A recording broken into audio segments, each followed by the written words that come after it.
6.25 한국전쟁 때 유엔군들은 국군과 함께 압록강까지 그렇게 올라갔던 그런 역사가 있습니다.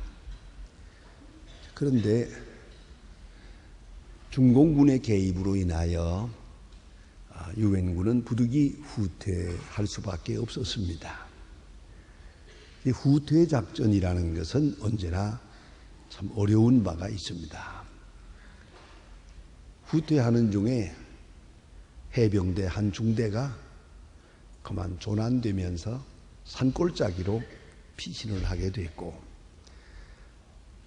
마침 중공군이 그 골짜기를 포위하고 포위망을 좁혀가고 있었습니다. 멀지 않아 모두가 다 어려움을 겪어야 될 바로 그런 순간에 거의 절망적인 상태에서 모두가 낙심하고 있었는데, 해병대 젊은 군인 하나가 앉아서 캔으로 만든 콩 요리를 이렇게 뜯어 먹으면서 그 시장길을 끄고 있었습니다. 그 옆을 지나가던 종군 기자가 너무나도 측은하고 또 안 돼서 그에게 위로 겸 이렇게 물었다는 것입니다. 지금 당신의 소원이 뭐예요? 지금 당신의 소원이 뭐냐고. 그때 그 병사가 한 말은 너무나 유명한 말이 되었습니다. Give me tomorrow.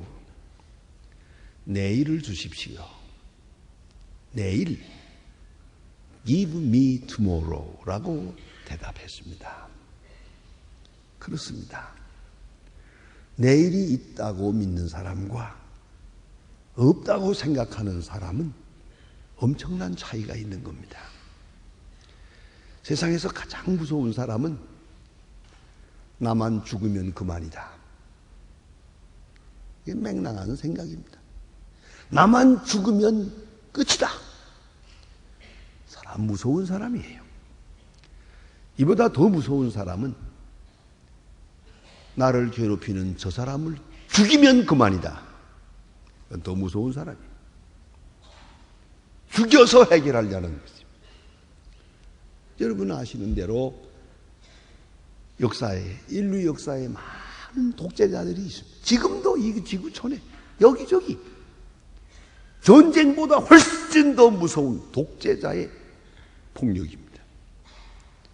그런데 이 독재자들의 공통점이 하나 있습니다. 그것은 바로 내 적을 숙청함으로 문제를 해결하겠다는 겁니다. 누구든 반대하는 자는 모조리 숙청해버리면 된다. 그렇게 생각하는 그 사람들이 제일 무서운 사람들입니다. 여러분, 잘 믿거나 못 믿거나 간에 부활신앙이 없는 철학, 부활신앙이 없는 도덕과 윤리, 그리고 종교, 선과 의와 사랑, 이 모든 것 다 아무것도 아닙니다. 부활신앙이 없고 내세가 없다면 그 많은 의로운 고난에 무슨 의미가 있습니까? 그의 뼈아픈 인내와 수고가 무슨 의미가 있다는 겁니까? 그 희생에 무슨 가치를 부여할 것입니까? 그런 거로 임마누엘 칸트의 말처럼 부득불 이런 내세의 신앙을 가질 수밖에 없어요. 그렇지 않고는 모든 가치관이 무너지고 마니까요. 여러분, 생명 문제는 참으로 신비로운 것이옵시다. 우리가 수없이 장례식을 치릅니다. 또 임종하는 사람을 봅니다. 그러면서도 여전히 죽음이 뭔지를 모르겠어요. 내가 죽어보지 못했으니까. 내가 죽을 때까지는 죽음의 문제를 알 수가 없어요. 그런가 하면 더더욱 사후의 문제, 항상 신비롭게 우리에게 남아있는 문제가 될 수밖에 없습니다. 여러분, 부활 사건과 부활 신앙은 같지 않습니다. 부활 사건이라는 역사적 사건이에요. 주께서 이루시고 십자가에 돌아가시고 부활하신 엄연한 사건이 여기 있습니다. 그러나 이 사건을 내가 믿을 때까지는 이 사건의 의미가, 그 능력이 나와 아무 상관이 없습니다. 여러분 아시는 대로 초대교회 예수님 부활하신 다음에도 부활하신 예수를 만나고도 제자들은 물고기 잡으러 갔습니다. 기급한 자가 됐습니다. 오순절 성령 강림함으로써 비로소 부활 신앙을 가지게 될 때 거침없이 복음을 전하는 담대한, 그리고 순교까지도 마다하지 않는 위대한 부활의 증인들이 되었더라는 얘기입니다. 그런 거로 부활 사건에 따르는 부활 신앙이 함께 있어야 하는 것입니다. 역시 부활은 생명의 문제요 신비로운 것입니다. 2003년 금년 4월 호에 나온 가이드 포스트에 이런 재미있는 목사님의 그 경험이 거기에 실려 있습니다. 조지 몰건이라고 하는 목사님이 시골에서 목회하는데 교인이 그리 많지 않은데 어린 아이들과 함께 지내면서 부활절 전주일에 아이들에게 플라스틱으로 된 계란은 계란인데 속이 텅 빈 플라스틱으로 만들어진 예쁜 계란을 하나씩 주었어요. 아이들에게 주면서 여기에다가 생명을 담아오너라 그랬어요. 애들은 집에 돌아가서 나름대로 궁리했습니다. 생명이 뭘까? 생명을 여기다 넣어가지고 오라는데, 그래서 곤충도 잡아가지고 왔고, 어떤 아이는 꽃을 따서 꽃을 꺾어서 거기다가 몇 개 넣고, 어쨌든 이래저래 모두가 나름대로 생명이라고 생각하는 것을 가지고 왔어요. 근데 그 어린아이 중에 너무 몸이 약해서 휠체어를 타고 교회에 나오는 그 허약한 어린아이가 하나 있었는데, 이 어린아이에게도 같은 숙제를 주었는데 그날 플라스틱 그 계란 텅 빈 것을 그대로 가지고 왔더랍니다. 그래서 목사님은 안쓰럽게 생각해서 얘가 몸이 약하니까 그만 곤충 채집도 못하고 이렇게 빈 것을 가지고 왔구나 생각을 해서, 너는 숙제를 못했구나, 그러나 괜찮다, 못할 수도 있지 뭐 하고 이런 위로를 하려고 했더니 얘가 정색을 하고 하는 말이, 아니요, 나는 그 속에 보이지 않는 생명을 담아가지고 왔습니다. 목사님이 꼼짝을 못하고 이 어린아이를 끌어안고 칭찬했다고 합니다. 여러분, 생명 자체를 본 일이 있습니까? 생명을 무엇으로 말할 것입니까? 생명은 볼 수 없는 거예요. 의사가 빈셋 떠고 찝을 수 있는 게 아니에요. 누구도 이것이 생명이라고 말할 아무도 못합니다. 생명은 신비로운 것이요, 보이지 않는 것이요. 그것이 우리 속에 있어서 오늘도 우리가 살아 움직이고 있는 것이옵시다. 생명 아주 중요합니다. 생명에는 단계가 있습니다. 먼저는 우리가 잘 아는 대로 식물적 생명이 있습니다. 식물이 자라나는 것, 말라 빠지고 죽은 것 같은 나뭇가지에서 싹이 나고 꽃이 피는 것, 신기합니다. 어쨌든 식물적 생명의 단계가 있고, 더 높은 차원이 우리가 잘 아는 것처럼 동물적 생명이 있습니다. 차원이 다릅니다. 식물의 세계와 동물의 세계 다 생명입니다. 신비로운 겁니다. 더 놀라운 것은 인간적 생명입니다. 우리는 식물도 아니요 동물도 아니요 또 높은 차원의 만물의 영장, 인간이라고 하는 생명체를 내가 지니고 있습니다. 그러나 이거 우리가 경험하는 것이고요. 그러나 설명은 다 할 수도 없고 여전히 신비로운 것입니다. 그러나 한 가지 더 알아야 됩니다. 그것이 바로 한 단계 높은 차원이 틀리는 또 생명이 있습니다. 그것이 바로 그리스도적 생명입니다. 그리스도적 생명의 단계로 이어집니다. 이것이 바로 부활절의 의미입니다. 부활을 통해서 첫 열매가 되셔서 사람이 죽고 사는 인간적 생명, 이 차원 다음의 세계를 우리에게 환하게 계시해 주신 것입니다. 그것이 부활절입니다. 예수 부활 생명의 단계, 그리스도 베아의 단계, 이것을 바로 이해해야 됩니다. 그런 거로 여러분, 부활이라는 것은 결코 자연현상이 아니요 윤회적 현상도 아닙니다. 이것은 하나님의 특별한 능력입니다. 신비로운 것입니다. 부활은 옛것의 발전이나 옛것의 최선에서 나오는 것이 아니라 오히려 옛것의 죽음에서 다시 나오는 새 생명의 세계를 말합니다. 여러분, 분명히 잊지 마십니다. 부활 생명이란 진화적 생명이 아닙니다. 변증법적으로 설명되는 진화적 생명이 아니야. 이 부활 생명은 하나의 생명의 변화입니다. 생명은 살아있기에 계속 변화합니다. 부지런히 변화합니다. 그런데 먼저는 죽음지향적, 사망지향적 변화가 있습니다. 여기 꽃이 있습니다. 곧 시들어요. 시들어서 죽어버려요. 또한 썩어져요. 모든 생명이 죽어 썩어 없어져. 계속 죽음으로 지향하고 있어요. 그런가 하면 역설적으로 이 죽음의 거름더미에서 다시 나오는 장미꽃을 볼 수 있습니다. 죽은 것 같은데 그 속에서 생명이 나옵니다. 다 죽은 시체 같은 곳에서 솟아나는 생명을 봅니다.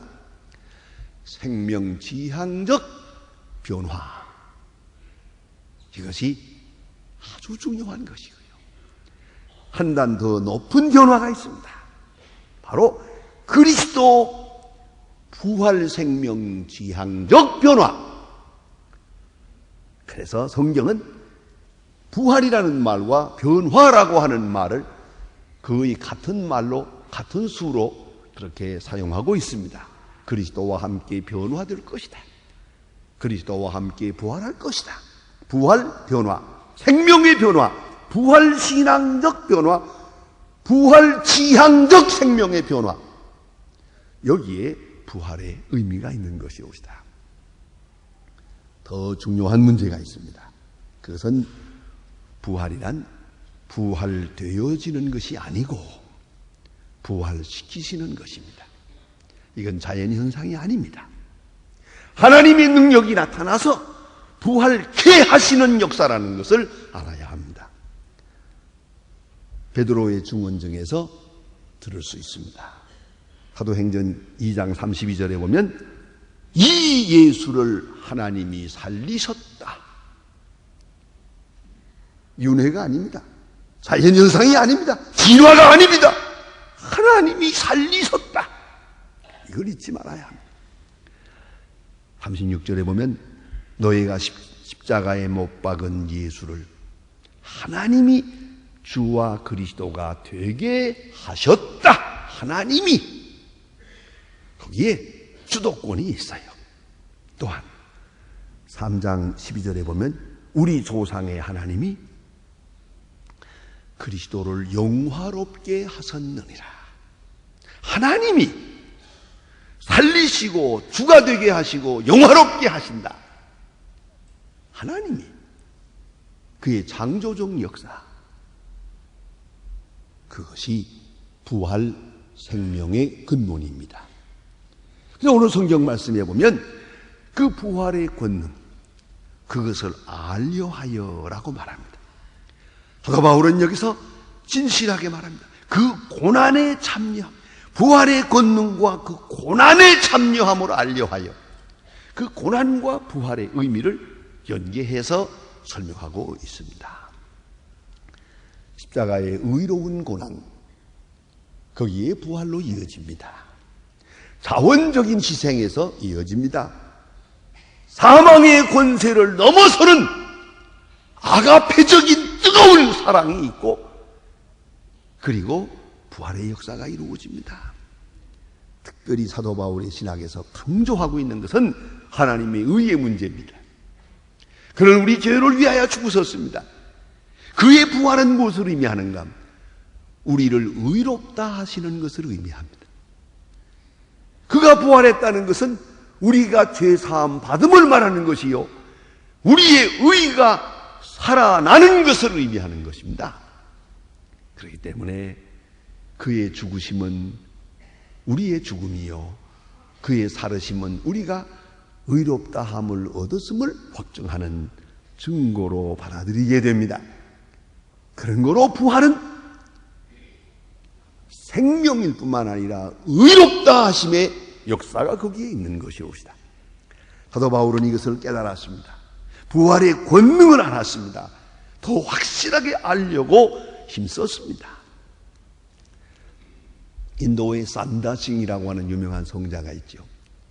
그가 어느 때 영국을 방문했을 때, 영국에서 연설을 할 때 많은 사람들이 모여서 감동을 받았습니다.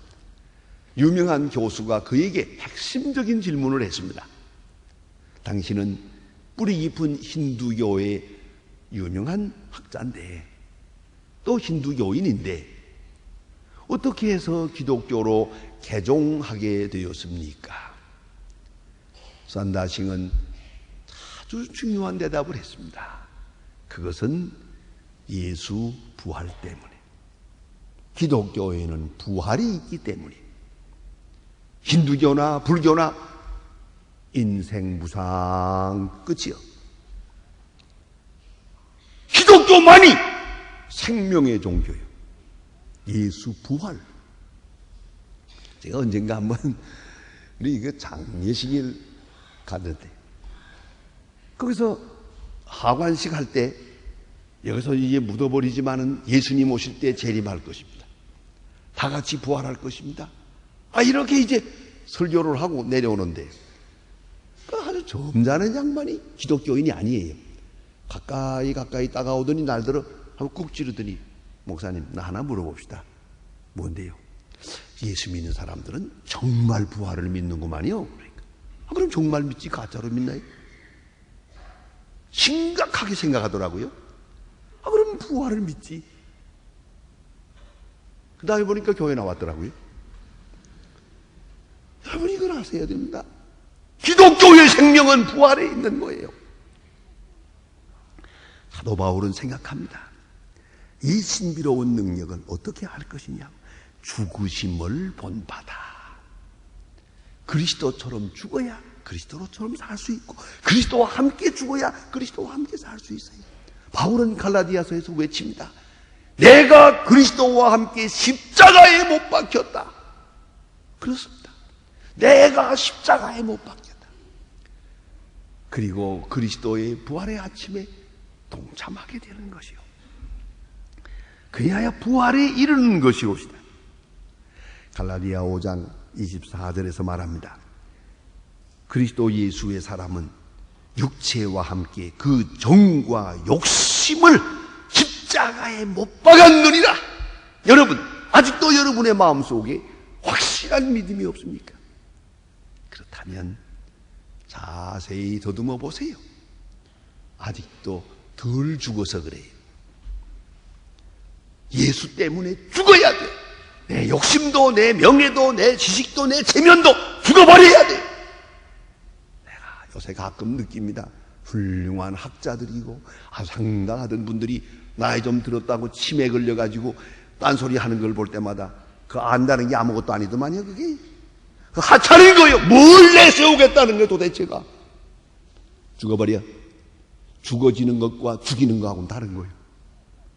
내가 그리스도와 함께 십자가에 못 박아버려. 다 십자가 앞에 죽어버려. 그럴 때 부활의 능력을 신비롭게 오늘도 체험할 수가 있는 것이.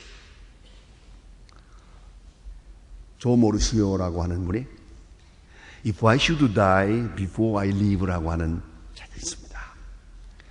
그는 부활절을 이렇게 말하고 있습니다. 네 개의 문장 부호로 설명을 합니다. 첫째, 부활절은 쉼표다. 모든 일을 쉬게 한다. 둘째, 이건 마침표다. 인생의 모든 것을 다 끝내버리는 거다. 마침표다. 부활절은 의문표다. 끝까지 의심이 남는다. 그렇습니다. 제가 몇 달 전에 LA에 있는 그 폴 게티라고 하는 박물관에 한번 구경을 갔습니다. 생긴 지 얼마 안 됐습니다. 그런데 새로 만든 박물관인데 아주 큰 박물관. 가서 그리 소장된 그림을 보는데 제가 이 구라파나우에 가서 유명한 박물관을 제가 다 대체로 박물관을 즐겨 보는 편인데 거기서 그런 그림 처음 보았습니다. 예수님과 도마가 만나는 장면인데 500년 전에 그린 그림인데요. 그건 좀 너무 실감 리얼하게 그렸더라고요. 예수님께서 손을 내밀고 옆구리를 보여주면서 자, 손을 만져보라. 내 손을 옆구리 넣어보라 그랬잖아요. 다른 데서 그림 그린 거는 그 말을 하자마자 그냥 주여 하고 이렇게 해야 되는데 여기서는요, 요러고 들여다보면서 손가락을 구멍에다가 넣어버려. 그러더라고요. 그 도마가 그 지독한 사람인데 딱 그 손가락에다가 옆구리 구멍에다가 손가락을 넣는 그런 그림을 그렸어요. 저는 생각했습니다. 저렇게 손가락에다 구멍에다 손가락을 넣었다고 믿음이 생길까? 여러분, 부활은 신비로운 겁니다. 내가 세상을 떠날 때까지는 계속 의심은 남습니다. 마태복음 28장에 보면 예수님께서 나타나셨을 때 제자들이 예수님 앞에 경배합니다. 눈앞에 예수님을 보면서 경배하나 오히려 의심하는 자도 있더라. 성경은 이렇게 증거하고 있습니다. 그럴 거 아니겠습니까? 여전히 신비로운 의심이 있습니다. 그런가 하면 이것은 느낌표다. 여러분, 쉼표, 마침표, 물음표, 느낌표. 어찌하여 산 자를 죽은 자 가운데서 찾느냐? 감사 감격하고 부활하신 주님을 영접하게 되는 것이요. 그것이 부활절이다 라고 말하고 있습니다. 오늘이 있어서 내일을 믿는 것이 아닙니다. 내일이 있기에 오늘을 믿는 것입니다. 죽음이 있어서 부활을 바라보고 있는 게 아닙니다. 부활이 있기에 오늘을 살고 죽음을 기쁘게 받아들이는 것이옵시다. 부활의 권능, 그것을 알고자 하십니까? 그의 십자가의 죽으심의 의미를 알고 죽으심을 본받을 때, 만에 하나라도 본받을 때, 그리스도와 함께 죽을 때, 그리스도와 함께하는 엄청난 생명력을 깨닫게 될 것입니다. 그의 사랑, 그의 용서, 그의 능력, 그의 승리, 그리고 저 부활의 아침을 오늘도 체험하며 살아가게 될 것입니다. 기도하십시다.